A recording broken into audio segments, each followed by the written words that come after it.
Ce podcast vous est présenté par Canadian Tire, qui vous invite à prendre rendez-vous en ligne dès maintenant pour votre prochain service automobile. Canadian Tire, notre garage. Par Albi Occasion, le plus beau choix de véhicules de qualité. Et par Vitro Plus, vos gens de métier pour tous vos besoins en verre auto et protection depuis près de 50 ans. Bonjour à tous et bienvenue au podcast RPM. Mon nom est Samuel Tremblay-Michaud et aujourd'hui, j'ai le plaisir de recevoir Patrick Nadeau. Patrick Nadeau, c'est un monsieur comme vous et moi qui aimait simplement les véhicules électriques, mais qui s'est lancé le défi d'aller à des places assez farfelues avec son véhicule. Il a fait plus de 40 000 km dans différentes aventures avec son véhicule électrique. On a beaucoup d'anecdotes à vous raconter. J'y ai posé aussi quelques questions, des questions sur comment ça a été les recharges, comment ça t'a coûté aussi parcourir autant de distance avec ton véhicule. Donc, on apprend plein de choses très intéressantes dans ce podcast-là. Restez bien branchés. Je remercie nos partenaires Canadian Tire, Albi Occasion et Vitro Plus. Merci d'être là. C'est grâce à vous qu'on peut faire le podcast RPM.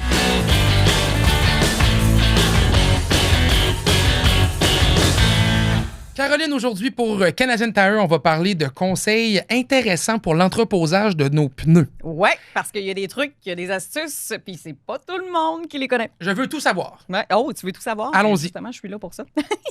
Parce que la façon d'entreposer nos pneus, là, ça peut les amener à une usure prématurée. OK? Mm-hmm. Puis justement, on va regarder ensemble les piliers de stockage optimal. Et au prix que ça coûte des pneus, on veut les garder longtemps. Là. Ben c'est ça, là. Ben, oui. Pour ceux et celles qui investissent pour de vrai là, sur des bons pneus, là, tu veux pas les changer après 1 an, puis tu veux pas les changer après 2 ans non plus. Tu peux les garder jusqu'au maximum que tu peux les garder.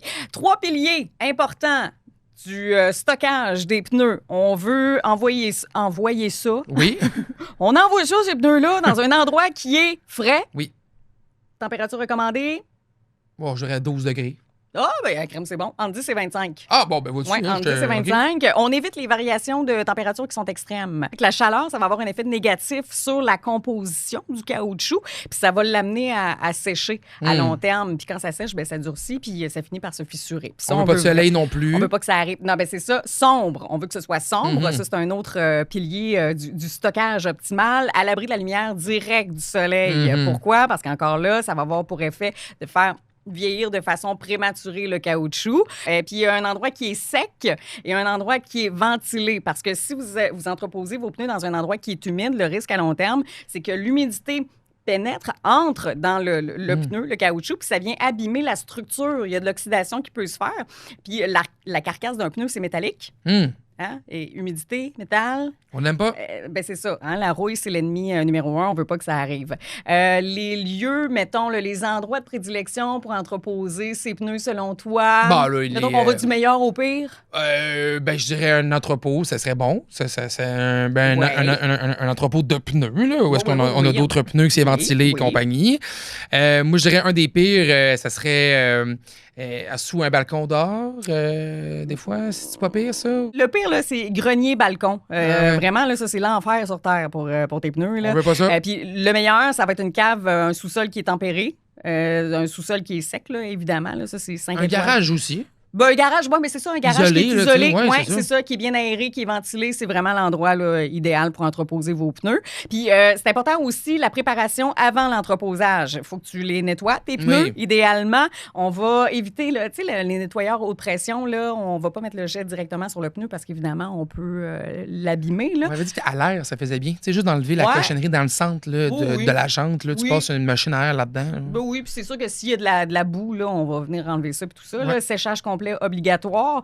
Puis pour le stockage intelligent, si on n'a pas d'étagère à pneus, des pneus sans jantes, on ne les empile pas, s'il vous plaît. Ça va le déformer, lui du bas. Ben c'est ça. Il y a des chances que ça déforme le pneu qui est en dessous complètement. On les place comment? Ben on les met debout à la verticale. OK. Tout simplement. Un à côté de l'autre. Oui, c'est ça. Parfait. Exactement. Puis les pneus avec jantes, ben ceux-là, on peut les empiler. Par contre, ce que je conseillerais, moi, ce serait peut-être de mettre un petit peu plus de pression d'air dans le dernier pneu, qui va avoir un petit peu plus de poids là, sur lui. Il faut y penser. Là. Ben, il faut penser au pauvre petit pneu qui va supporter tous les autres pneus. Mais oui. Tous ces trucs-là, on peut les trouver, tous ces accessoires et les choses disponibles pour bien entreposer nos pneus, on les trouve où? Ben, chez Canadian Tire, évidemment. C'est possible aussi d'entreposer nos pneus directement chez un garage ou même chez Canadian Tire. Oui, vous pouvez vérifier avec votre atelier mécanique Canadian Tire pour voir si c'est possible d'entreposer ça là-bas. Merci beaucoup, Caro. Patrick Nadeau, bonjour. Bonjour. Quel plaisir de te recevoir au podcast RPM. Tu n'es pas quelqu'un d'habitué d'en faire beaucoup, des podcasts, je pense aussi. Non, je suis pas dans le domaine des médias, si on veut. Ouais. J'en ai fait plus dernièrement, étant donné de ce que je viens de réaliser avec Hyundai. Oui. La raison pour laquelle je suis ici. Parler justement de... Parce que, tu sais, je le disais en introduction, on va parler de voyagement, mais en véhicule électrique, mais de manière extrême. Là. On n'est pas dans les voyages de faire Montréal-Québec. C'est pas juste de se dire qu'on fait un aller-retour quelque part. Tu es vraiment parti à l'aventure avec des véhicules électriques. Et avant de me lancer dans... Tu vas nous parler de tes voyages. Je veux que tu parles un peu de tout ça. Je veux que tu me parles de comment tu as fait pour devenir un peu l'ambassadeur des voyagements de véhicules électriques au Québec. Ça, c'est vraiment drôle parce que moi-même, si on reculerait à peu près il y a 4 ans, jamais j'aurais pensé être dans une situation comme aujourd'hui où parler de mes aventures en véhicule électrique. Je n'étais pas du tout un gars actif sur les voitures, même que je surprends encore mon entourage. En disant que tu n'es pas un amateur de voiture à la base. Non, à la base, pas du tout. Pour moi, ça a toujours été plus un aspect pratique, le véhicule, un moyen de transport qui m'amène du point A au point B, en passant le moins possible par le point G pour le garage, évidemment. Le garage, on va pas y aller trop souvent. Pas trop souvent. En fait, j'avais toujours plus de plaisir à acheter, exemple, un iPad que mon Ford F-150 flambant neuf. Okay. Juste pour vous dire. Okay. Tu es un gars de technologie. Je suis plus, à la base, je suis vraiment plus technologie. Puis c'est là que le véhicule électrique est venu plus me rejoindre. Puis j'ai suivi ça un peu depuis les débuts. Mais bon, disons que les premiers véhicules, quand ils ont sorti, là, ils étaient assez dispendieux. J'étais dans une situation aussi où je commençais à avoir des enfants. Fait que je ne me voyais pas dépenser 120 000 pour un véhicule électrique. Mais l'intérêt était là. Puis, à force des choses, les véhicules ont commencé à sortir un peu plus de façon abordable. Puis, en 2022, je regardais un peu dans les débuts années 2020, qu'est-ce qui se faisait sur le marché avec les enfants. C'était plus restrictif dans les budgets que j'étais prêt à mettre. Mais en 2022, quand Hyundai ont sorti la Ioniq 5, là, j'ai vu, là, ça, c'est vraiment plus un véhicule qui m'interpelle. Format hatchback, si on veut. Puis que là, je suis capable de mettre 3 enfants, les sièges de bébé. Là, mes enfants ont vieilli un peu, là, on est loin des sièges de bébé. Mais c'était ça un peu les critères aussi. Puis c'est comme ça qu'est venu. Là, je me suis tellement informé sur le web. J'ai vraiment regardé tout ce qui se faisait. Mes enfants, je pense qu'ils étaient tannés de me voir sur YouTube. Fait que c'est comme ça un peu que l'intérêt pour les véhicules a commencé. Puis, mais c'était pas tant pour le voyage que pour mes transports de façon quotidienne. Je comprends. Parce que je fais quand même beaucoup de kilométrage. Ouais. Donc, tu sais, t'es pas un amateur de véhicules, mais t'en es devenu un peu. J'en suis devenu un. Je dirais pas que je regarde tout ce qui se fait. Je suis pas là. Je suis vraiment... J'en suis un, mais pas du tout dans l'extrême. C'est pas quelque chose que je vais regarder à tous les jours non plus. Je regarde un petit peu l'évolution au niveau des véhicules électriques. Je suis cette partie-là. Je suis beaucoup dans ce qui est les mythes, ce qui entoure les mythes, puis essayer de jouer un peu un rôle de sensibilisation à travers tout ça. Je suis content que tu m'amènes, puis on commence directement dans le vif du sujet, parce que on dirait que c'est un élément des fois qui, pour moi, reste encore mystérieux. Mais quand je parle de mystérieux, c'est que je suis curieux de comprendre. On dirait que il y a certains propriétaires de véhicules électriques qui s'en font comme une mission. De parler justement des performances, de c'est quoi vivre au quotidien avec un véhicule électrique. On dirait qu'il y a vraiment des gens qui deviennent littéralement des ambassadeurs un peu là, de la voiture électrique. Et c'est pas des gens qui sont associés à une entreprise, c'est pas des gens qui sont des porte-parole. C'est pas Marie-Lou Boulf avec Chevrolet ou Marie-Lou avec Hyundai. Là. On n'est vraiment pas là. Exact. C'est vraiment des gens qui personnellement décident de devenir l'ambassadeur de véhicules électriques. Et j'ai jamais compris qu'est-ce qui motivait vraiment les gens derrière ça. En fait, c'est quand on entend ces informations-là circuler sur les réseaux sociaux, entre autres, parce que c'est souvent là qu'on les entend le plus, on se dit, mais ça n'a pas de bon sens de dire ça, c'est vraiment pas ça. Et puis, quand on voit ça aussi se répandre, puis que les gens prennent ça pour du cash, là, on se dit, attends un peu, il faut remettre les choses un petit peu à leur place, dans leur contexte. Corriger l'information, parce que souvent, malheureusement, ces gens-là qui vont divulguer ce genre d'informations-là sont souvent des gens qui n'ont pas de véhicule électrique ou qui n'ont jamais conduit de véhicule électrique. Donc, Quel genre d'informations que tu peux... tu sais, souvent, on va passer, entre autres, sur... écoute, il y en a tellement, mais... Il y a du choix. mais on passe à un des gros au niveau écologique, que c'est pire, la voiture électrique. Les batteries, la durée de vie des batteries. Tu sais, les gens vont regarder, le véhicule électrique, oui, il est plus polluant à la construction, mais il faut penser à son espérance de vie. C'est dans tout ce critère-là qu'il faut le regarder. La durée des batteries, les gens vont penser, hey, dans 3 ans, il va falloir que tu changes ta batterie. Je suis rendu à 160, presque 170 000 km dans ma Ioniq 2022. J'ai peut-être perdu 5 d'autonomie. Il y a tellement, en fait, de mythes qui tournent autour de beaucoup tout ça. de mauvaises informations. Beaucoup de mauvaises informations. Nous, on se bat avec ça aussi beaucoup, le RPM. Là, c'est quelque chose qu'on amène beaucoup. C'est très polarisant aussi. On le sent beaucoup. C'est un peu là, tu sais, que ma question en 2 volets, c'est un peu ça. C'est de savoir un peu... Tu sais, tu deviens l'ambassadeur, c'est un choix que tu fais de vouloir corriger les gens. Mais tu sais, moi-même, je suis journaliste automobile, c'est mon métier, là, j'anime l'émission. Puis la quantité de fois où je m'embarque dans un sujet en sachant très bien que je polarise, mais pas que je le veux, c'est que les gens diraient que naturellement, c'est soit oui, c'est soit non, il n'y a pas de zone grise, là, c'est noir ou blanc. Et tu sais, moi, je le prends parce que c'est mon métier de faire ça, puis je l'assume. T'as le courage de faire ça, toi, Patrick? Oui, jusqu'à un certain niveau. En fait, ça ne m'affecte pas tant que ça. Et puis, il y a des moments où je vais mettre des limites. En fait, là, toute cette mission-là, un peu que je me suis donné un petit peu plus, que j'ai pris un peu plus sur mes épaules, ça vient de mon premier voyage qui a été de me rendre à Puerto Vallarta, au Mexique. On va en reparler. Là. C'est sûr, on s'en va là direct. On s'en va là direct. Mais quand je suis revenu de ce voyage-là, puis j'ai posté ça sur les réseaux sociaux, je me suis l'avoir vu moi-même. Je pense que j'ai eu au-dessus de 2000 commentaires désagréables. C'est énorme, hein? Puis je lisais pas toutes parce qu'à un moment donné... Moi, c'est 2000 commentaires à la base, c'est déjà beaucoup. Ça vient que ça finit par t'affecter à force d'en lire.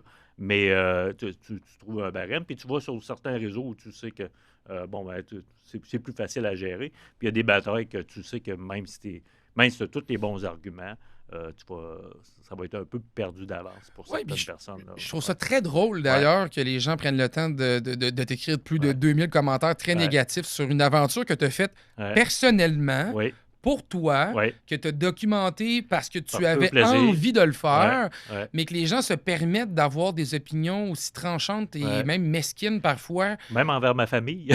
ça a été jusque-là. C'est incroyable. C'est ça. C'est incroyable parce qu'au bout de la ligne, tu as fait ton voyage, puis parlons-en justement, tu es allé au Mexique jusqu'à Puerto Vallarta. Vallarta? Oui. Bon, voilà, mes connaissances sont excellentes bonnes.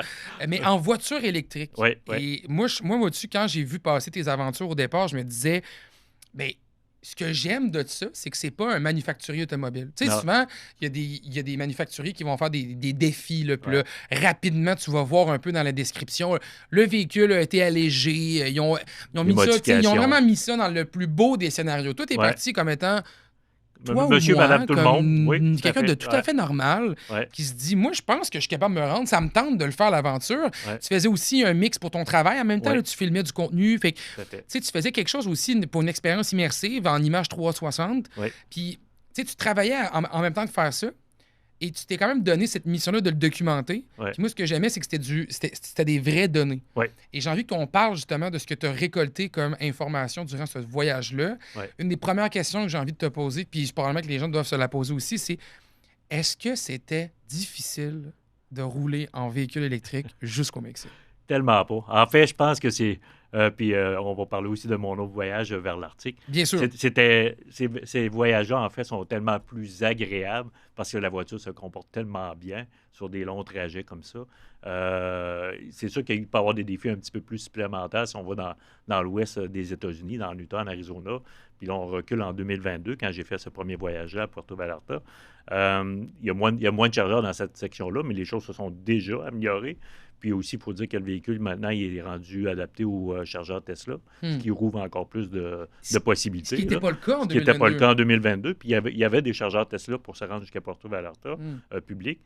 Tandis que il n'y avait pas de chargeur public pour les chargeurs de base sur la Ioniq.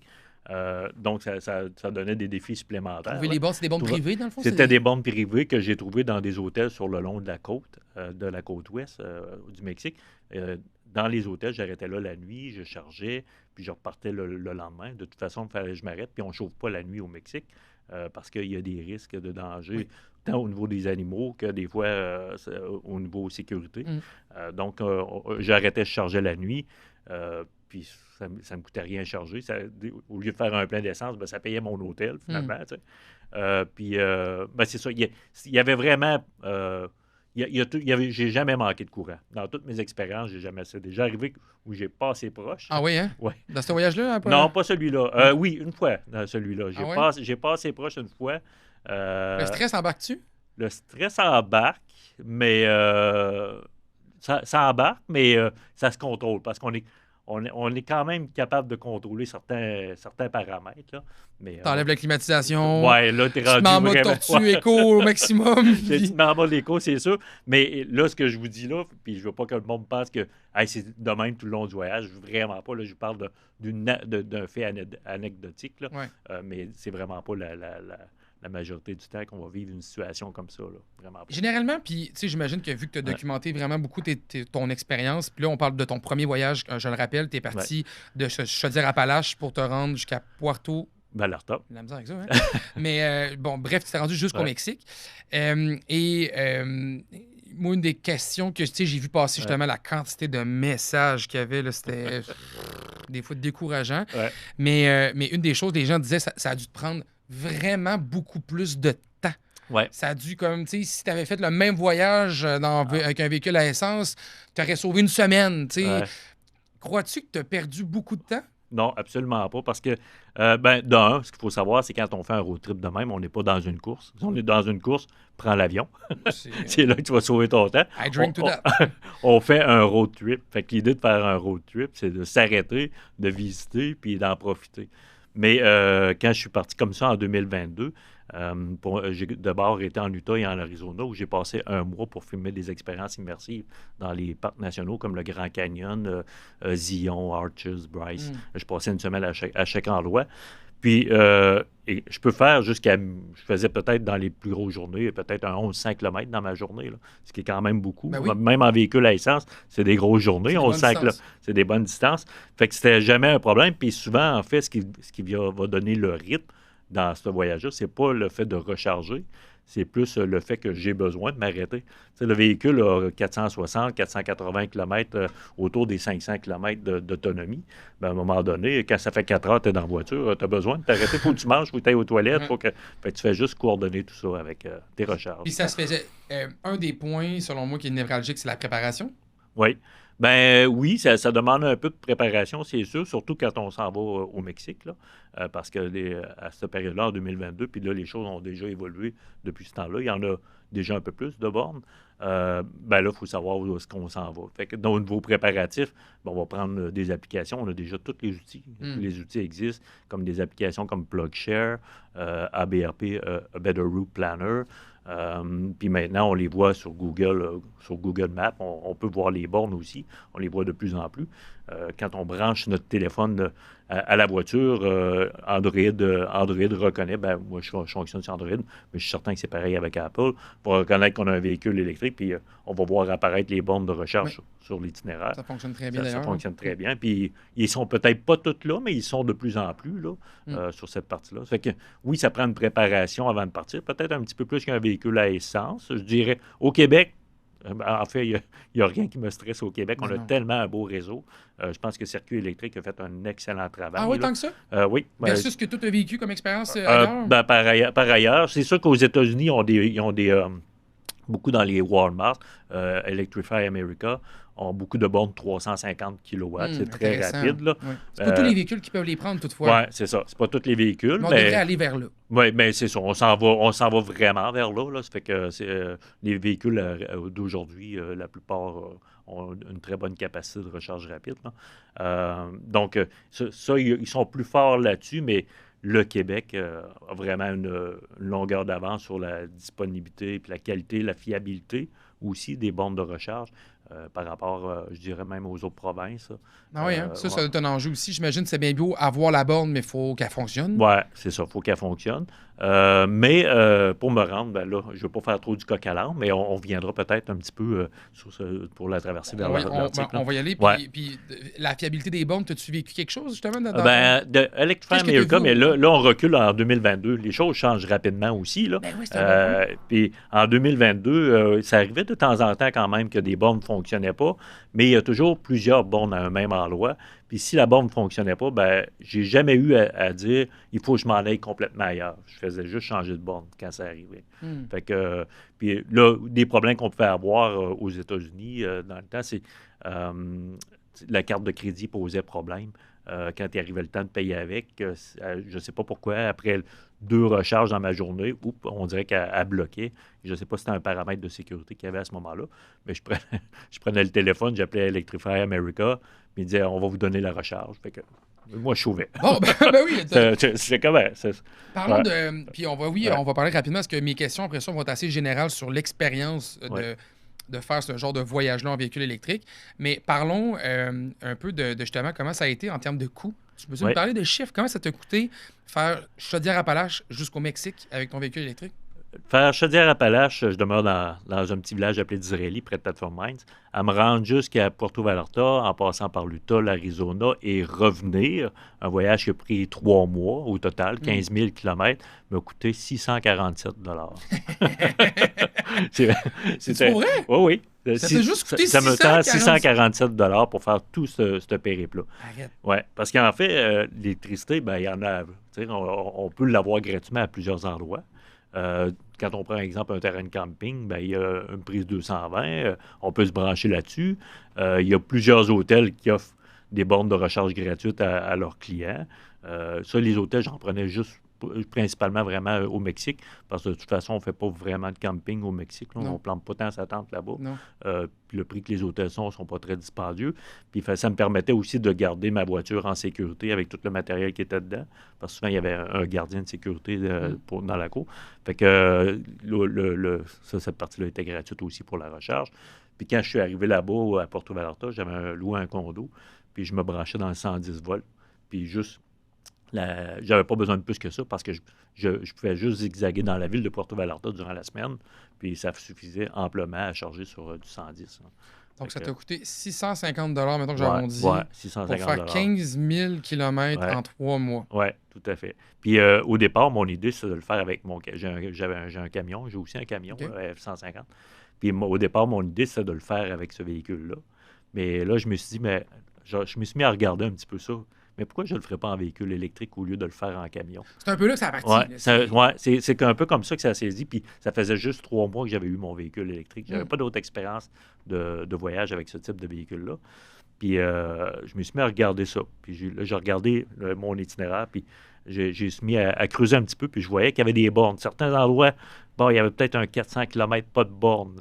Un peu plus stressant. Un peu plus stressant, mais je me dis, il n'y a pas de borne, mais il y a de l'électricité. Fait que, tu sais, j'ai pas besoin de... S'il me manque 40 km, j'ai pas besoin de remplir ma voiture. J'ai juste besoin de rajouter 20 mettons 10 dedans pour me rendre à la prochaine borne, dans le pire des cas. T'sais. Ce qui est un peu l'idée aussi quand on conduit un véhicule électrique, c'est de se dire on n'est pas obligé de faire de 0 à 100 Non, c'est ça. On n'a pas besoin de le remplir à chaque fois. S'il y a un trop grand espace entre 2 bornes de recharge, ce qui n'est pas du tout très, très, très rarement le cas au Québec, à moins d'aller dans le Grand Nord, puis encore, même là, ça s'est développé, on n'a pas besoin de recharger complètement sa voiture pour se rendre à la prochaine borne. Ce qui est l'idée, justement, souvent des gens qui disent que ça prend plus de temps. Mais oui, c'est sûr que si tu charges ta batterie au complet, ça va être plus long que si tu fais juste faire une partie. Oui, mais même là, ça prend plus de temps. Pas tant que ça, honnêtement. Parce que comme je disais, si je roule toute la journée, je m'arrête 20 minutes, la voiture recharge rapide sur un 350 kWh. C'est sûr qu'elle va être à son maximum après 240 kW, à peu près, là, la capacité maximale. Quand on pointe des grosses pointes, 225, 240 pour la Ioniq 5. Là. Ce qui est rapide. Là, ce qui est très rapide, parce que... Là, 5 ans, on n'avait pas ça. Non, c'est ça. Puis là, c'est le temps d'aller dans le Walmart, ramasser à manger, aller aux toilettes, je reviens, puis je me dépêche, je ne mange pas sur place parce que je sais que le chargeur va rester branché, puis là, ça va me coûter plus cher si je le laisse aller. Puis souvent, je vais prendre des bombes plus lentes parce que j'ai besoin de manger, ça va être trop rapide, il va falloir que je sorte en train de manger. Fait que souvent, je vais faire exprès pour prendre des bornes plus lentes, dépendamment de mes besoins quand j'arrête. Là. C'est intéressant ce qu'on discute là, parce que justement, je pense que dans la perception, il y a ça beaucoup. Là, puis ce que j'aime, c'est que c'était pas une mission à la base de te dire je le fais en véhicule électrique. Ce que tu t'es dit, c'est juste j'hésitais entre mes deux véhicules, puis finalement, pourquoi pas? Oui, c'est ça, exactement. Ça t'a poussé après ça à le documenter, puis à amener des résultats. Exact. J'en ai pas fait une grosse documentation parce que je n'étais pas conscient de l'impact que cette histoire-là allait avoir par la suite. Ben, je comprends. Quand j'ai fait ce projet-là en 2022, je suis revenu de janvier 2023, c'était vraiment pour aller capter des images en réalité virtuelle dans les parcs. Puis j'ai pris quelques photos comme ça sur le long du voyage, juste sur ma page personnelle Facebook.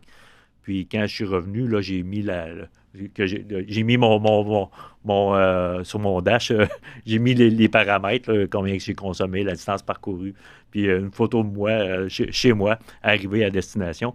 Puis c'est fait. Là, Hyundai Canada ont vu ça sur les réseaux sociaux, puis on dit là, une belle façon de déboulonner les mythes. Donc, ça m'a amené à l'autre voyage que tu as fait après. Bien, entre les deux, en fait, ils m'ont invité, Hyundai m'ont invité à Vancouver pour le lancement de la Ioniq 6. OK.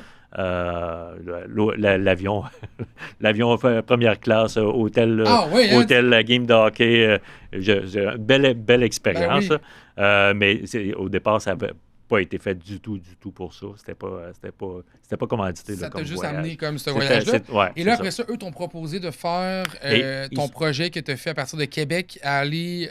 non, t'es passé en Ontario? Je suis parti de l'Ontario, mais en fait, je suis parti du Québec avec ma propre Ioniq 5. Ouais. Et j'ai récupéré un véhicule à Markham, qui est la maison mère de Hyundai à cet endroit-là, qui est juste à côté de Toronto. Ouais.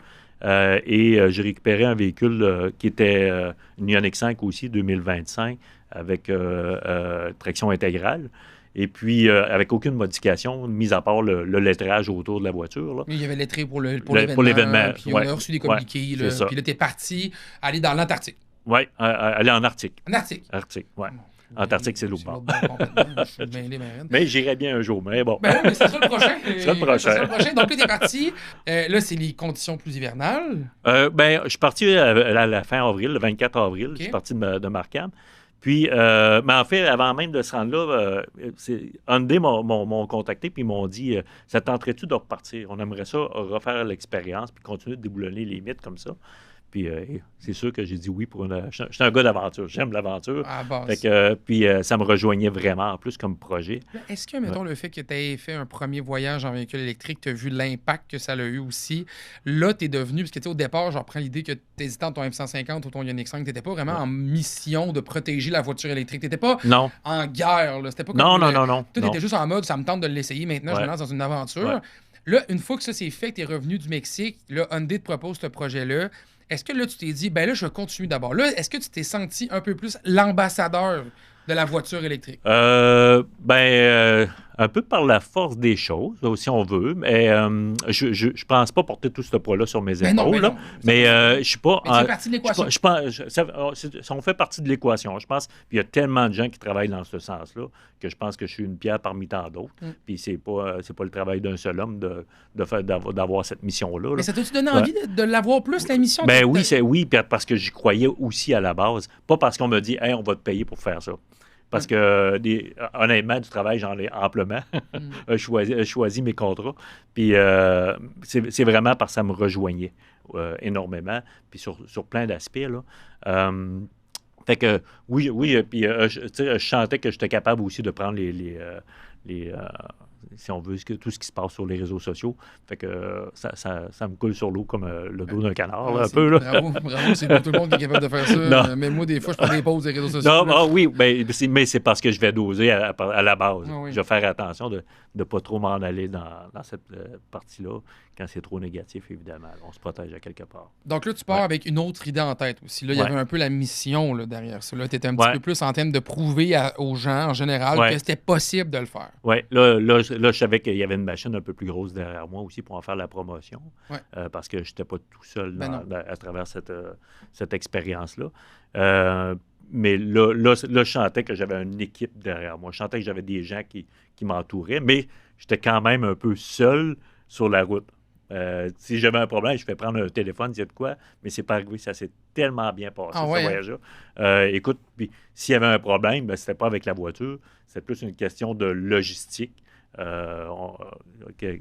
Souvent au niveau de la température, de la nature qui peut être difficile à certains moments. Qu'est-ce que tu as vécu difficile? Disons que dans mon itinéraire, je peux peut-être y aller par l'itinéraire pour commencer. Là.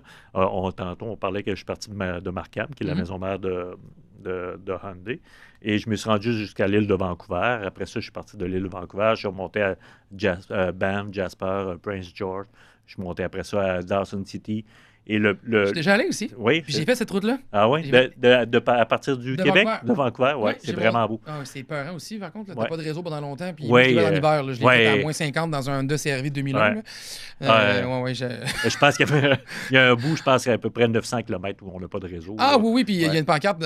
Puis c'était la tank à essence et dans 400 km. Puis j'étais comme, mon réservoir fait à peu près ça, les températures que dans l'état mécanique de mon véhicule actuellement. Mais c'est un beau coin, c'est entre Vancouver puis le Yukon. Si on peut donner ça aux gens aussi comme idée, mais vous montez vraiment vers le nord. La Stewart Highway. Oui, j'ai pris ça, puis j'ai réussi à monter jusqu'à la Alaska Highway pour venir aussi.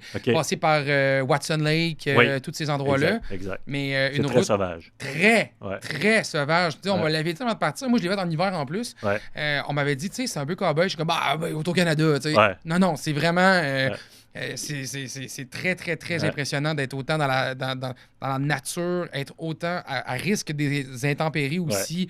Je me faisais encercler par des troupeaux de bisons le matin en partant parce que les bisons mangent le sel qui est sur la route. Vraiment impressionnant. Puis je l'ai fait dans un véhicule, comme je disais, un Honda CR-V 2001 manuel. J'avais enlevé le 4 roues motrices moi-même parce qu'il cognait en arrière.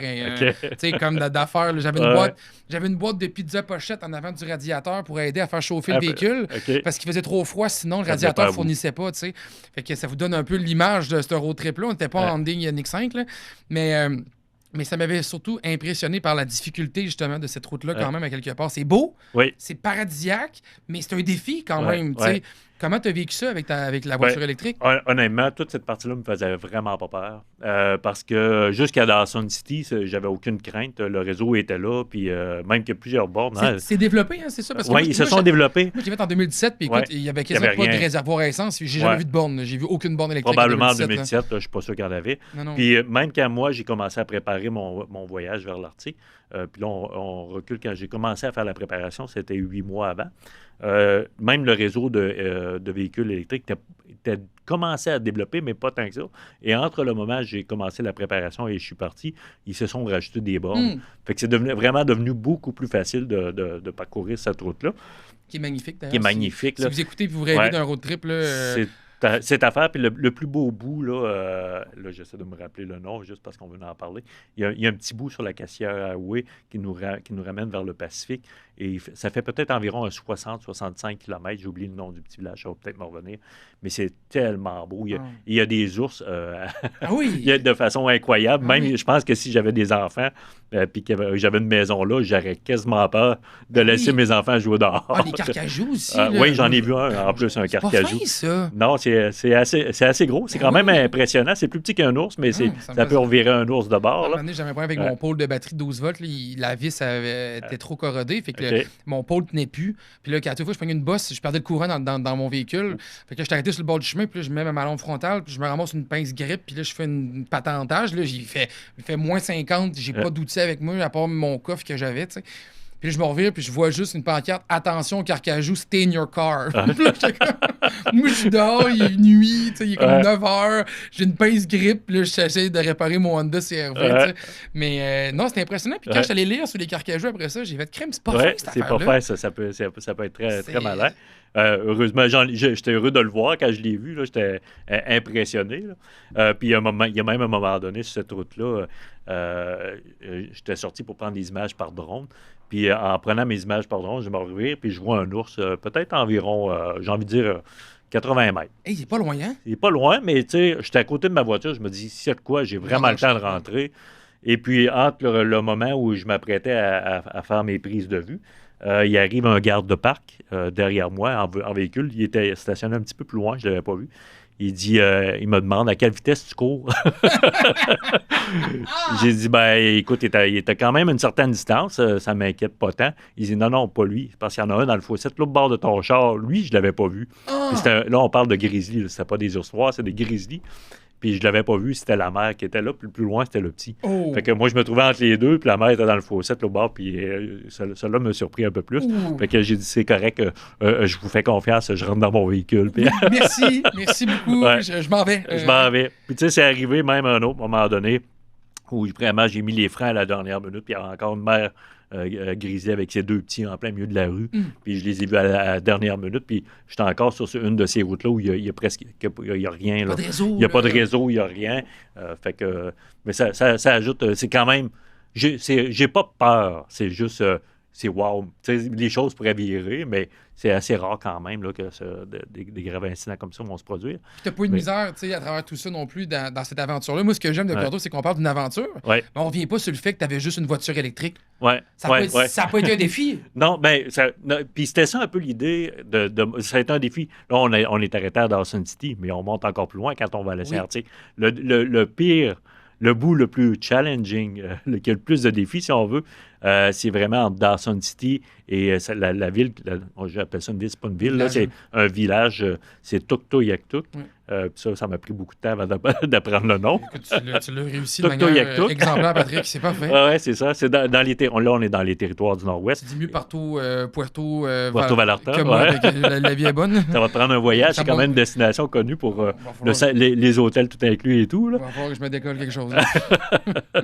Et puis, c'est ce bout de route-là qui est le vrai défi parce qu'on a 750 km de chemin de terre à faire. Et puis, dans les conditions... quand je suis dans ce bout-là, on est au mois de juin, puis il neige. Donc là, tu l'as vécu un peu l'hiver. Oui, j'ai vécu des températures froides. Je n'ai pas vécu des moins 40 dans cette situation-là. Mais oui, on est en bas des zéros. Okay. Puis et ça m'a pris du temps aussi avant de pouvoir dire j'embarque sur cette bout de route-là qui s'appelle la Dempster Highway. C'est une route d'aventure. Ceux qui vont là, c'est vraiment pour se rendre à l'océan Arctique. Puis là, on est au Canada, mais on se croirait complètement ailleurs. Parce qu'on n'est pas habitué à ces types de paysages-là. Ici, on est vraiment dans la toundra avec les caribous et tout. Là. Fait que c'est vraiment particulier comme paysage. Monde devait te regarder tout croche avec ton char électrique? Non. En fait, ça intriguait beaucoup les gens parce que le véhicule était rappé en anglais et en français. C'était vraiment pour faire la promotion qu'on se rendait jusqu'à l'océan Arctique. Puis souvent, quand je m'arrêtais dans les bornes de recharge, les gens me posaient des questions. Puis il y a pas beaucoup, les véhicules électriques, là? Non. Au Québec, on en a beaucoup, puis on est vraiment sur une belle lancée. Mais quand on traverse, je dirais, après Sudbury, en Ontario, après ça, en s'en allant vers jusqu'en Alberta, on n'en voit pas tant que ça des véhicules électriques. Je pense que je peux y compter ses doigts de la main sur que j'ai vu pour cette partie-là. Ouais. On dirait qu'on est mais on voit le travail de la politique, qu'est-ce que ça fait, là. Ce que le circuit électrique a fait, ce que le gouvernement a décidé de pousser. On voit vraiment l'impact que ça a donné quand on se compare aux autres provinces. Fait que quand tu étais rendu en haut, justement, tu disais les gens étaient curieux, là, les gens venaient voir la voiture, se poser des questions. J'imagine que tu n'as pas dû croiser beaucoup de véhicules semblables, là, sans le lettrage, je parle juste un véhicule électrique, tout simplement. Un véhicule électrique, tout simplement. Non, il n'y a pas d'avoir aux bornes. Non. À Dawson City, j'en ai croisé un autre, un Québécois. Un autre? Un autre. Un Québécois? Oui, c'est un Québécois qui voulait faire la route aussi, mais j'ai eu un défi, et là, c'était pas à cause du véhicule électrique, c'était la météo. C'est que ce qu'il faut savoir, c'est que sur la Dempster Highway, l'hiver, c'est une route de glace pour les camionneurs. Ils prennent la rivière Mackenzie puis ils roulent là-dessus. Mais la glace n'était pas fondue encore. Puis on ne pouvait pas embarquer là-dessus en véhicule tout court parce que c'était trop dangereux aussi. C'est pesant aussi, un véhicule électrique? C'est pesant, mais c'était parce qu'on est en 2 saisons. Puis il faut attendre que la glace fonde, que la rivière baisse et qu'il y a 2 ferries à prendre sur cette route-là pour pouvoir traverser puis se rendre jusqu'à Tuktoyaktuk. Mais tant que l'eau n'était pas assez basse, on ne pouvait pas traverser. Puis une journée, ils pouvaient ouvrir le ferry, go, on part, puis le lendemain, on ferme le ferry parce que ils font des rampes pour embarquer sur les bateaux avec de la boue, avec de la terre, et des loaders. OK. Fait que si la rivière est trop haute, tout se fait emporter. Fait que là, on est en attente. Fait que j'ai été comme ça, là, basculé à je peux-tu y aller, je peux pas y aller pendant une semaine de temps. Ah, quand même. Une semaine de temps à attendre sans savoir si ça va-tu prendre 2 jours, 2 semaines. C'était la partie la plus difficile au niveau émotionnel, si on veut, là, parce que tu ne sais pas combien de temps tu vas attendre avant d'être capable de traverser ces 2 rivières-là. Fait que c'était le bout le plus dur, si on veut. Mais qui serait arrivé à n'importe qui. Qui serait arrivé, peu importe le véhicule que vous avez, vous auriez vécu la même expérience. Puis, sur ce 750 km de distance-là, il n'y a pas de prise de courant, sauf à un endroit. Qui est un peu, j'ai envie de dire, quand on traverse le parc La Vérandrie, exemple, on a nos stations au milieu, là, si on veut. Ouais. Là. Le parc des Laurentides. Parc des Laurentides, exact. L'étape. Oui, l'étape, exact, l'équivalent de l'étape. Bon, on a un bâtiment comme ça qui s'appelle Eagle Plain. Population, c'est une ville, 9 de population. Okay. Donc, on a une station d'essence, un garage, puis un restaurant avec un hôtel, puis un petit camping. Mais pour me rendre là, entre Dawson City et Eagle Plain, j'ai presque 400 km à faire et je n'ai pas accès à une prise 110. Puis je suis dans un chemin de terre. Mon véhicule a une autonomie de 463 km. Mais on sait que généralement, quand on met une autonomie, c'est dans un bon monde, si on veut. Puis soyons on n'est pas dans un chemin de terre. Soyons aussi honnêtes, les véhicules électriques sont mauvais sur la grande route parce qu'ils consomment beaucoup plus sur la grande route. C'est des véhicules efficaces en conduite urbaine parce qu'on recharge plus facilement avec les systèmes de régénération à bord, avec les moteurs à aimant. On est capable de régénérer l'énergie dans les batteries. Mais sur la grande route, on ne fait que dépenser. C'est un peu l'inverse. C'est l'inverse du véhicule à essence. Tout à fait. Là, tu as 463 km dans un scénario peut-être mix. Là, tu t'en vas faire que de la grande route. Mais c'est du chemin de gravier. Je ne roulerai pas à 120 km/h. Non, mais quand même. Mais je ne dépasserai même pas les 60 km/h. Okay. 60, 70 top. Il y a plusieurs raisons pour ça. Même en véhicule à essence, ça aurait été ça pareil. Parce que c'est du chemin de gravier. Et c'est pas du beau chemin de gravier comme on a ici au Québec. Pas du 0,3 là. Non, c'est ça. Il y a du gros gravier. Puis il y a des risques de crevaison qui sont réels.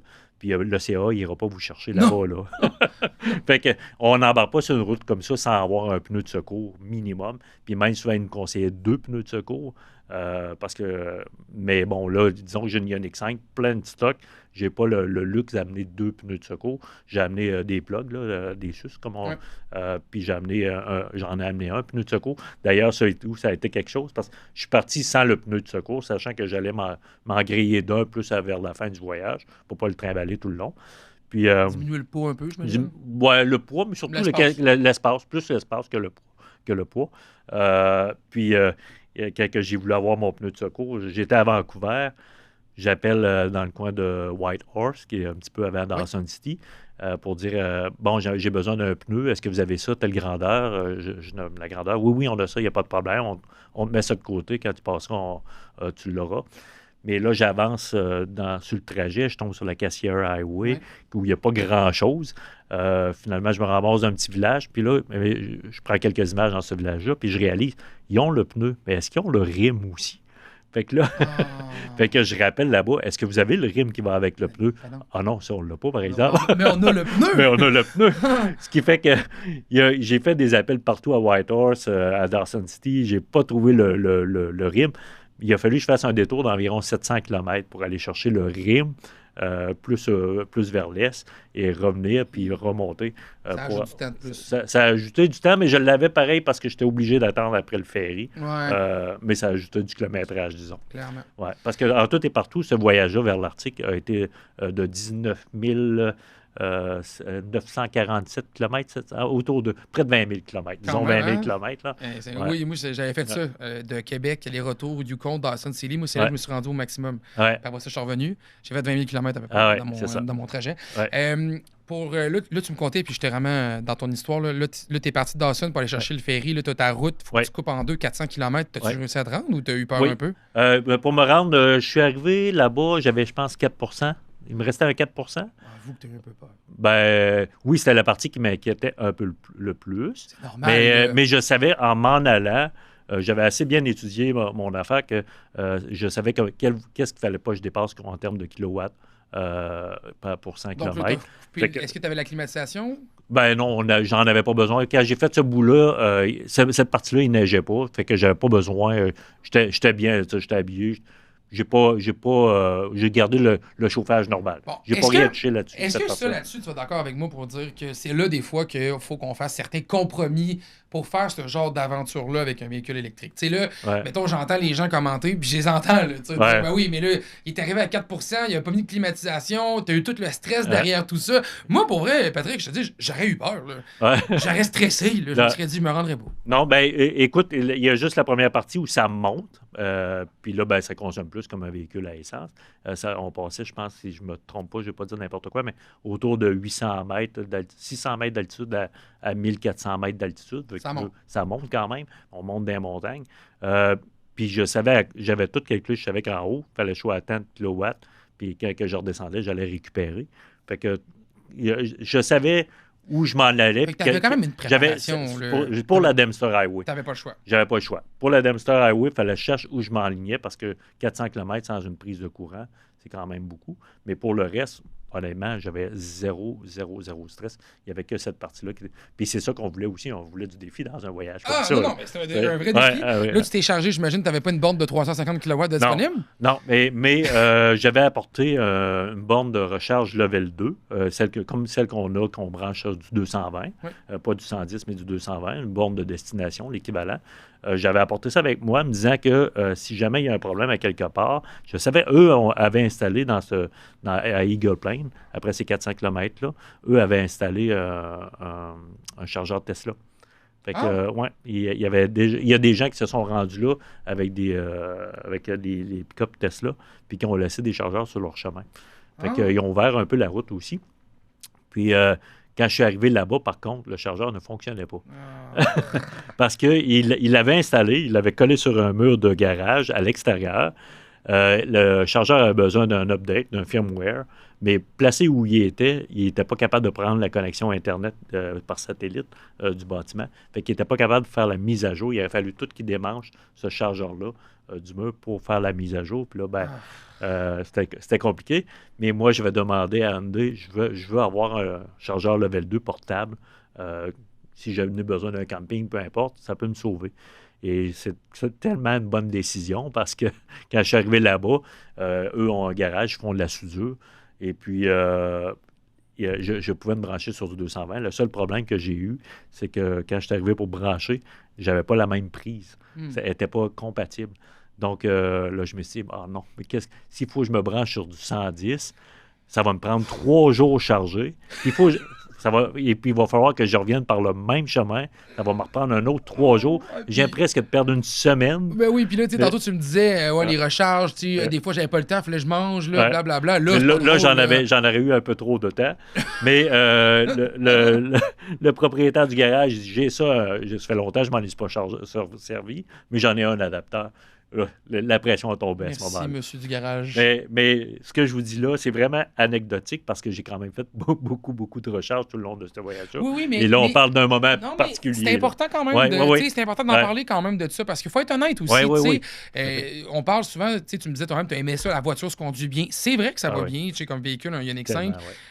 C'est vrai, peu importe, je dis un Ioniq 5, mais une voiture électrique en général a des belles qualités de routière. C'est des véhicules qui ont des bonnes tenues de route, qui sont confortables aussi sur la grande route également. C'est silencieux. On a un espace qui est paisible là-dedans. C'est moins fatigant. Moins fatigant. On est bien assis aussi. Donc, franchement, ça fonctionne. Maintenant, il faut dire aussi les vraies choses. Ça, c'est arrivé. Là, c'est quand même extrême. Tu es rendu à Dawson City. Déjà là, c'est déjà extrêmement au nord. Puis là, tu te rendais encore plus loin. C'est pas le voyage commun. Mais c'est clair que les aventuriers de ce monde qui doivent partir, qui veulent le faire en véhicule électrique, faut être conscient qu'il y a des défis supplémentaires. Ouais, pour cette partie-là, tout à fait. Même. Puis même, j'en ai croisé des gens en véhicule à essence qui sont obligés de se traîner des bidons d'essence parce que leur véhicule ne le faisait pas non plus. Fait que, même à électrique, je ne suis pas parti avec une génératrice non plus. Là. Je suis parti avec... j'avais pas de plan B. C'est ça. Tu fies au réseau disponible. C'est ça, exact. Puis, ça, vous pensez que c'était serré. Je suis arrivé à 4 %, mais je suis arrivé avec moins que ça encore à Inuvik, qui était la prochaine ville après. Là, je suis parti. Ça faisait 2 jours qu'il pleuvait. il y avait environ, je m'en pas, je pense qu'il y avait un bon 4 pouces de boue. Là, Juste avant que tu continues, Ouais. ça t'a pris combien de temps à recharger avec l'adaptateur du monsieur Ah, du ça a garage? été le même overnight. Je suis arrivé dans l'après-midi, j'ai branché. Puis le lendemain, j'étais prêt à partir, mais je ne pouvais pas partir parce que le ferry avait encore fermé. Ah, OK, mais ton véhicule, t'es à 100%. Il était à 100%. Bon, là, ton véhicule, t'es chargé. Mon véhicule était chargé. Fait que, bon, une nuit, un dodo, puis t'es reparti. Oui. Même chose que si j'étais chez moi à la maison OK. d'un hôtel. C'était une nuit, puis c'était chargé. Puis, donc, de Eagle Plain à Inuvik, j'ai un autre 400 km à parcourir. Et là, ça fait 2 jours qu'il mouille. J'attendais le ferry. Mais là, on apprend, le ferry rouvre. Ça fait 2 jours qu'il mouille. J'ai beaucoup de boue. Il neige dehors. On est au mois de juin, je le rappelle. Et je devais avoir un caméraman qui arrivait de Hyundai qui venait par avion dans la ville de Inuvik. Mais moi, il fallait que j'aille le cueillir, là. Les autres attendaient, ils étaient sur le stand-by. Que le ferry rouvre, tout le monde était sur le stand-by. Mais là, il fallait que j'aille le cueillir là-bas. Puis on avait une petite fenêtre pour... Fait que tu ne pouvais pas nécessairement rouler à la vitesse que tu voulais, puis dans le bout, le véhicule travaille plus. Ben oui, consomme on a plus de restrictions comme n'importe quel Ben oui. véhicule. On a plus consommerait plus d'essence aussi si Oui. c'était un véhicule à essence. Là, dans ce On cas-là, a une il consomme plus restriction. d'électricité, ouais. Puis donc, je dois faire cette partie-là. Et je suis arrivé à Inuvik avec 0%. Hey! Et là, j'ai vu la petite tortue apparaître. C'est la première fois que je voyais une tortue apparaître sur mon véhicule électrique. En fait, je suis arrivé, il restait 3 km. Quand je suis arrivé, il y avait un hôtel avec un... Patrick, là, tu peux pas me dire que t'as pas stressé. Là. Ah oui, ce bout-là, j'ai stressé, c'est sûr. Je peux pas croire que t'étais dans ton char tranquille. Là. Ce petit bout-là, j'ai stressé un petit peu. Mais quand je suis arrivé à l'hôtel, là-bas, il y avait un chargeur de destination. Ah! Il y avait Non, c'était pas si simple que ça. Non! Pas pour cette partie-là. Je suis arrivé avec 3 km, puis celui qui s'occupe de l'hôtel n'était pas là. C'était sa mère qui était là. Elle dit, j'ai pas accès à la clé pour ouvrir le breaker du chargeur. Puis ils n'ont pas l'habitude d'avoir beaucoup de véhicules électriques qui arrivent là, comme ça, promptement. Donc, elle me dit, il y a quelqu'un d'autre qui en a un chargeur, puis il était à 3 km de distance. Madame, je vous entends. Là. Ouais. Il me reste 3 km. Ouais. Là, j'ai 3 km. Puis j'ai 3 km pour me Là, rendre. vous Ouais. me dites que lorsque mon char va arrêter de fonctionner, je vais pouvoir le pousser jusqu'à la borne. Mais je sais qu'il y a une réserve aussi. C'est comme un véhicule Oui, à oui. essence. J'avais encore une vingtaine de kilomètres pareil en réserve. C'était tu sais, correct. Mais c'est j'étais correct. pas tous les C'est pas véhicules qui tous font les- ça. ouais, non. Faut juste le Non, dire, parce qu'il y a des marques et des constructeurs automobiles qui, quand ils arrivent à zéro, Ils sont vraiment à zéro. sont vraiment à Ouais, zéro. Là. ouais. Puis ça t'est prouvé, on l'a testé. Ouais. Là, on l'a vu même chez RPM, on le voit. Là. Fait que c'est pas tous les véhicules qui Pas font tous les ça. Faut véhicules. pas s'asseoir là-dessus. Ouais. Puis sur la Ioniq, on peut jouer un petit on peu, peut jouer un là. petit peu là-dessus. Mais bon, je fais pas exprès pour me rendre là non plus. Là. Mais c'est une réserve quand on fait le nono. Donc là, tu as réussi à te rendre Ouais. après ça ton 3 J'ai km. réussi à faire mon 3 km puis me brancher d'un garage. Collecte les gens de caméra, recharge ton véhicule et tu te rends finalement à la destination. Ouais, ben j'ai chargé puis j'ai collecté le gars de la caméra le lendemain. Le lendemain, Ouais. ouais. Parce J'essaie que peu de importe, réfléchir, finalement, ça tu a as été fait comme ton. moi, mais- ouais, là, j'ai t'as fait mon reparti, itinéraire. puis puis ouais. Vous vous êtes rendu au bout de la Oui, ligne. oui, on s'est rendu. Après ça, il me restait Tuktoyaktuk, c'était un 150 km pour Facile. me rendre là-bas. Facile, pas de. Puis il y avait un chargeur même là-bas. En plus, bon. En plus, mais j'avais oublié mon adapteur. Ah, ouais. J'avais laissé, c'était un chargeur Tesla de destination qui était là-bas. Fait que ça te prenait Je l'adapteur prenais l'adapteur, puis je l'avais NACS. laissé à Inuvik, où le garage, j'ai pas passé le ramasser.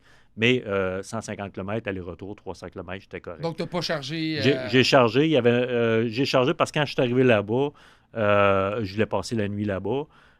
Et c'est tellement petit, il n'y avait pas d'hôtel. Il y a un hôtel, mais il n'y avait pas de place. Il n'y avait pas de restaurant. Donc, je ne pouvais pas. Incroyable. Puis il y avait une épicerie, un petit dépanneur.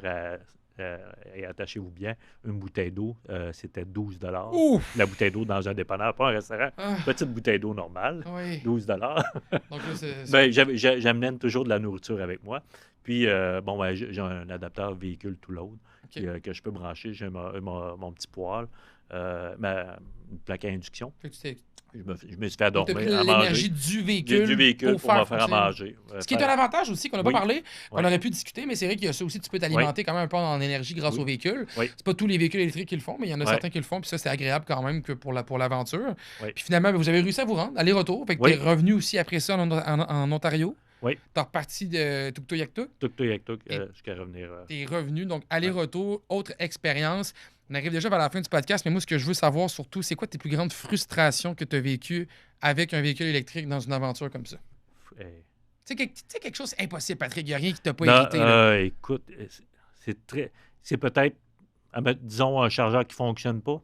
Ouais. Tu dis, Colin, là, je ouais. me suis organisé. Là, j'arrive à la place. Puis j'ai toujours un plan B. Fait que c'est pas quelque chose qui me... Puis là où vous pouvez vivre des frustrations, c'est vu qu'on fait de grands voyages comme ça, on a affaire à plusieurs réseaux de bornes de recharge différents. Les applications. Les applications. Fait que, mais ça, c'est facilement palliable quand on les télécharge avant de partir, puis qu'on met toutes ces informations bancaires dedans. Comme ça, quand on arrive pour le temps de recharger, on ne vit pas ces frustrations-là. C'est toujours une question de préparation. C'est le réseau. Dans ce cas-ci, c'est le réseau qui t'a un peu frustré, mais clairement, il se développe. Maintenant aussi, tu aurais accès aux bornes Tesla. Donc, clairement, ça aurait pu améliorer encore ton expérience. Là, dans celui que tu as fait pour l'article, tu avais accès. Oui, j'avais accès. Mais je l'ai utilisé à quelques reprises. Donc, il faut savoir aussi que maintenant, les véhicules électriques vont tous transférer vers ce plug-là, par cette part de recharge-là. Donc, maintenant, ça devrait être un petit peu plus accessible. Là, tu as parlé de ta plus grande frustration qui est un peu en lien avec le réseau. Ta plus grande... la chose que tu as le plus aimée. C'est tellement... en véhicule, toujours en lien avec le véhicule. Oui, bien sûr. C'est tellement un véhicule agréable. Ça porte tellement bien, ces véhicules-là. Puis l'aspect sécuritaire aussi du véhicule.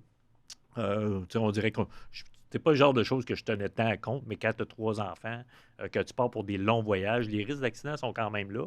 Puis il y a tellement de bons équipements au niveau sécurité, les sensors autour du véhicule. Puis le fait de pouvoir garder les lignes aussi, de conduire... ça repose un peu. Ça repose quand on traverse toutes les grandes prairies, qu'on est sur une route à l'infini. C'est tellement agréable de pouvoir laisser la voiture se conduire plus seule. Il faut me garder les mains, évidemment. Ton meilleur conseil à donner aux gens qui aimeraient essayer de faire une aventure comme ça avec un véhicule électrique? Si vous n'avez pas votre véhicule électrique, moi, je dirais, allez au moins dans un véhicule qui fait 425 km et plus. Minimum. Moi, je pense qu'en bas de 425, ça commence à être... Vous êtes tout arrêté, là? Même là, il y en a qui vont le faire avec moins que ça, on s'entend. Mais moi, je trouve que 425 km, c'est pas mal, à partir de là, le monde idéal pour faire un road trip. Puis après ça, ne soyez pas stressés. On est dans un road trip, on n'est pas dans une course. Puis il y a tellement de belles occasions. Puis vous allez voir qu'il y a des chargeurs, il y en a beaucoup plus que vous le pensez. Puis souvent, j'arrêtais parce qu'il fallait que je mange. Puis, il y a un chargeur, je me branche. Puis, J'ai 2 dernières petites questions pour toi. Vas-tu recommencer à faire une aventure en véhicule électrique? Aurais-tu envie de recommencer en sachant tout ce que tu viens de nous conter, là, les défis, la réflexion que tu aurais, toute la préparation derrière ça? Aurais-tu envie de recommencer ça? Oui, tout à fait. Puis, honnêtement, je ne repartirai pas avec mon véhicule à essence pour faire des road trips. Je préférerais de beaucoup mon véhicule électrique pour faire ça. Tout à fait. Dernière question, parce que tantôt, ça m'a frappé. Ça t'a coûté 650 faire Mexique, Chaudière-Appalaches. Aller-retour. Comment ça t'a coûté? Faire Ontario à Arctique? Ça a coûté 1040. Tuktoyaktuk aller-retour. Markham, 1040. Pour 20 000 km. Pour 20 000 km. Et je dirais que ce qui a paru le plus, c'est quand j'ai chargé dans le coin de Tuktoyaktuk, il chargeait 100 $ pour la recharge. Il faut savoir que le coût de la vie est extrêmement cher. L'électricité, c'est pas de l'hydroélectrique comme nous. Tout coûte très, très cher là-bas. Fait qu'il a fallu que je charge 2 fois à 100 $. Déjà là, en 200 $. T'aurais pu être en bas de 1000 si t'avais pas eu ces charges. Oui, mais c'est la réalité. Mais l'essence était à 2,50 du litre aussi là-bas. C'est ça que j'allais dire. L'essence devait coûter cher aussi. Donc, clairement, une économie à faire. Ça t'a pris plus de temps. Tu penses-tu que si tu avais fait ça en véhicule à essence normale? J'ai pas l'impression, non, parce que... Tu arrêtais des endroits que tu aurais voulu arrêter. Oui, c'est ça. Puis ça te force à arrêter puis à être plus vigilant sur la route aussi. Ça te force, mais comme je dis souvent, on arrête parce qu'on en a besoin aussi. Là. Mais j'ai pas l'impression que ça m'a pris vraiment plus de temps. Patrick Nadeau, merci infiniment d'avoir pris le temps de venir nous jaser au podcast RPM. C'était super intéressant de t'écouter sur tes aventures. Et je pense que ça démocratise un petit peu plus l'utilisation d'un véhicule électrique. Je sais qu'il y en a plein qui vont nous dire non, mais moi, je le ferai pas. Mais c'est correct, il n'y a pas de problème. Le but, c'est de dire que c'est possible de le faire. Quand on est préparé, quand on met de l'énergie là-dedans, on est capable d'arriver à quelque chose. Puis je pense que c'est assez inspirant, même à quelque part, de se dire qu'on évolue. Déjà là, tu te dis en 2022, puis ça m'a marqué quand tu parlais de ton voyage au Mexique. Tu disais, le réseau est tellement déjà mieux fait aujourd'hui. C'est juste 3 ans plus tard. Il y a tellement plus de bornes de disponibles. On a tellement réussi à le faire évoluer que ça commence de plus en plus à devenir possible. Puis de faire ce genre d'aventure-là, c'est accessible en plus. Donc, merci pour nous avoir raconté tout ça, Patrick. Et moi, je vous invite à vous connectés sur toutes nos plateformes sociales. Facebook, Instagram, YouTube, TikTok, on est partout. Donc, RPM, on est là.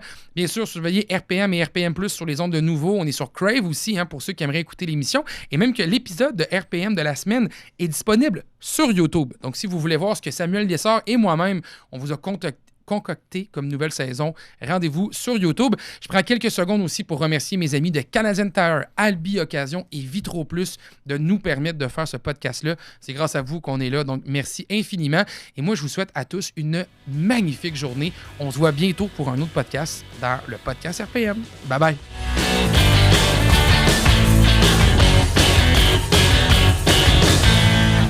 Ce podcast a été présenté par Canadian Tire, notre garage. Par Albi Occasion, avec le meilleur taux, on vous attend. Et par Vitro Plus, vos gens de métier depuis près de 50 ans.